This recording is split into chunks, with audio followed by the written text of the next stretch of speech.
ప్రశ్న రావణ్ ఎన్ని నాటకాలు ఆడినాడు భయ, ఎన్ని కారుకోతలు కూర్చున్నాడు, దేవుళ్ళని తిట్టిన ఆ నా కొడుకు ఈ నా కొడుకు నోటికి వచ్చిన బూతులన్నీ మాట్లాడినాడు. కాలం సమాధానం చెప్పింది, చాలా గట్టిగా చెప్పింది. అయితే ఇప్పుడు ఏంటంటే ఇతని నెట్వర్క్ ఎంత పెద్దదంటే ప్రతి ఒక్కరు కూడా ఆశ్చర్యపోతున్నారు.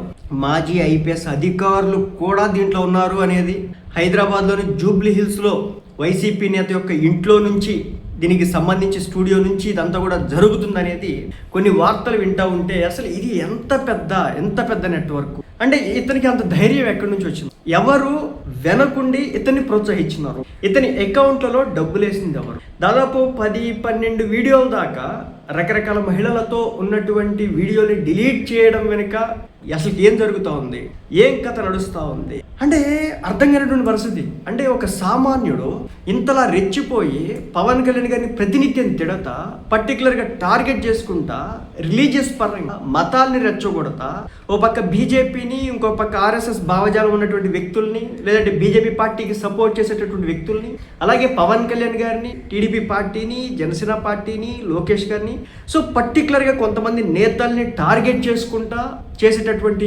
వ్యవహారం ఏదైతే ఉందో దీని వెనుక చాలా పెద్ద తలకాయలే ఉన్నట్టు తెలుస్తాం.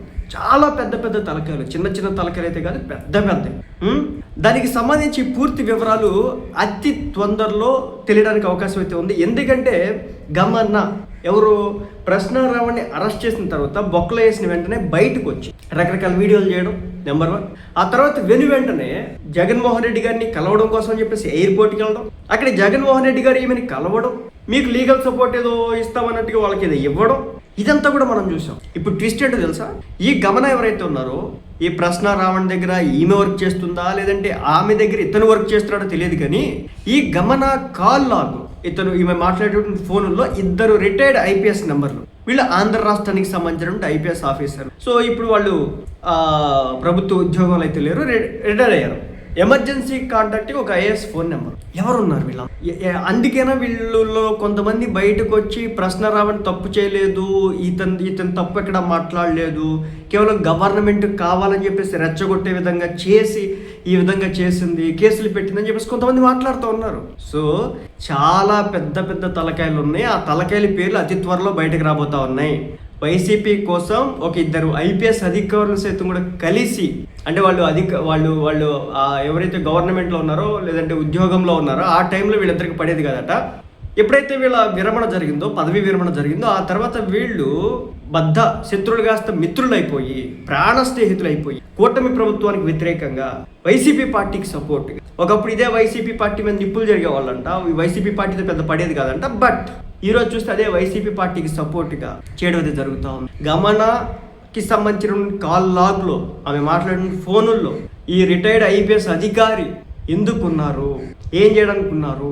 సో పెద్ద తలకాయలు బయటపడబోతున్నాయి. అతి కొద్దిగా కాలం వెయిట్ చేయాల్సిందే. ఎందుకంటే పోలీసులు డైరెక్ట్గా దీనికి సంబంధించిన విచారణ జరిపించి ఈ రావణ్ అనే వ్యక్తిని రేపొద్దున ఇంట్రాగేషన్కి తీసుకుంటారు. ఆ తీసుకున్న తరువాత అసలు రహస్యాలు ఇంకా ఈ వీడియోలు ఏవైతే ఉన్నాయో అవి మహిళలతో చేసేటువంటి వీడియోలు కావచ్చు, అలాగే ఇతనికి డబ్బులు ఎక్కడి నుంచి వచ్చినాయి అనే విషయాలు కావచ్చు, అలాగే ఈ పెద్ద తలకాయలు, అలాగే హైదరాబాద్లో జూబ్లీ హిల్స్లో ఉన్నటువంటి ఒక పార్టీకి సంబంధించిన నేత యొక్క ఇంట్లో ఒక స్టూడియోని ఏర్పాటు చేసి అక్కడి నుంచి వీడియోలు చేయడం వెనుకున్నటువంటి అంతరార్థం, ఇవన్నీ కూడా బయటికి రాబోతాం. మామూలుగా తెలియదు అనమాట.